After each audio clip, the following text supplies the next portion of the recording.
Assalamualaikum warahmatullahi wabarakatuh. Perkenalkan, saya Niki Febrian dari kelas 11-8 dan teman saya Al-Azam Ataya dari kelas 11-8. Kali ini saya akan menjelaskan tentang bab 1 tentang produk pangan lokal untuk masyarakat. Sebelumnya izinkan saya memperkenalkan diri. Nama saya Niki Febrian.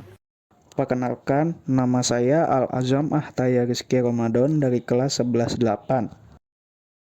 Pertama-tama saya akan menjelaskan daftar isi. Yang pertama ada menentukan informasi dalam teks argumentasi. Yang kedua, ide pokok dan ide pendukung dalam teks argumentasi. Yang ketiga, kalimat fakta dan opini dalam teks argumentasi. Dan yang keempat ada menulis teks argumentasi. Yang pertama, menentukan informasi dalam teks argumentasi. Teks argumentasi menurut Kamus Besar Bahasa Indonesia atau disingkat KBBI adalah teks yang berisi mengenai alasan untuk memperkuat atau menolak suatu pendapat, pendirian, atau gagasan. Asal-usul kata argumen. Istilah argumen berasal dari bahasa Latin, arguere, yang bermakna menunjukkan, membuat jelas, dan membuktikan.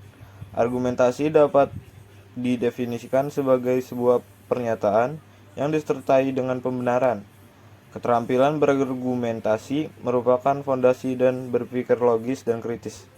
Keterampilan yang juga dianggap penting adalah keterampilan berpikir kritis. Sisi psikologi dalam teks argumentasi.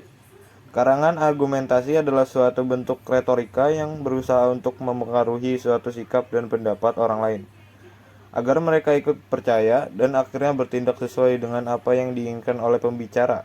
Dapat disimpulkan bahwa karangan wacana atau teks argumentasi merupakan teks yang mengemukakan alasan, contoh bukti-bukti yang kuat dan meyakinkan, sehingga pembaca akan membenarkan pendapat, sikap, gagasan, dan keyakinan penulis. Ciri-ciri teks argumentasi menggunakan bahasa yang bersifat rasional dan objektif dengan kata-kata bermakna lugas atau denotatif, berisi argumen-argumen sebagai upaya pembuktian suatu pendapat atau sikap, bertujuan meyakinkan pembaca agar mengikuti hal yang disampaikan penulis, menggunakan logika atau penalaran sebagai landasan berpikir, bertolak dari fakta-fakta menggunakan alasan, data, atau fakta yang mendukung. Selanjutnya, struktur teks argumentasi. Yang pertama pendahuluan, yang kedua tubuh argumen, dan terakhir kesimpulan. Kalimat fakta dan opini dalam teks argumentasi. Untuk membedakan fakta dan opini dalam teks argumentasi, pelajarilah materi berikut.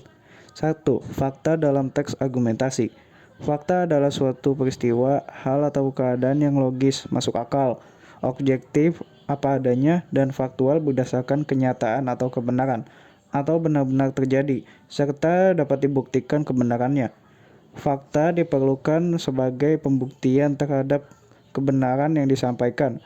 Fakta dapat dikenali oleh indera dan juga dapat diukur secara kualitatif. Ciri-ciri fakta sebagai berikut. A. Sudah teruji dan dapat dibuktikan kebenarannya di depan khalayak umum serta bersifat objektif. B. Memiliki data yang akurat atau bukti sebagai pendukung kebenarannya. C. Berdasarkan kenyataan yang terjadi dan pernah dilihat manusia serta telah dilakukan pengujian dan pemastian khalayak umum. Fakta merupakan materi paling penting dalam artikel. Tanpa fakta yang kuat, teks argumentasi hanya berisi opini yang kurang dapat meyakini pembaca. Yang kedua, opini dalam teks argumentasi. Opini merupakan pendapat, pandangan, pikiran, asumsi subjektif, maupun anggapan seseorang terhadap sesuatu peristiwa atau permasalahan tertentu. Semua orang dapat saja mempunyai gagasan atau pengamatan yang sama terhadap sebuah fakta. Namun pandangan atau opini seseorang bisa jadi berbeda-beda. Hal ini tergantung dari sudut pandang yang digunakan oleh setiap orang. Ciri-ciri opini sebagai berikut. A. Belum teruji kebenarannya dan masih bersifat subjektif. B. Tidak memiliki data, pendukung, atau bukti yang akurat. C. Merupakan suatu hal atau peristiwa yang belum terjadi. D. Kurang dapat atau bahkan tidak dapat membuktikan kebenarannya dan berdasarkan perasaan, pemikiran, pendapat, atau kemungkinan. Terima kasih telah menonton. Semoga ilmu yang kami sampaikan dapat diterima lebih baik. Sekian dari presentasi kami. Wassalamualaikum warahmatullahi wabarakatuh.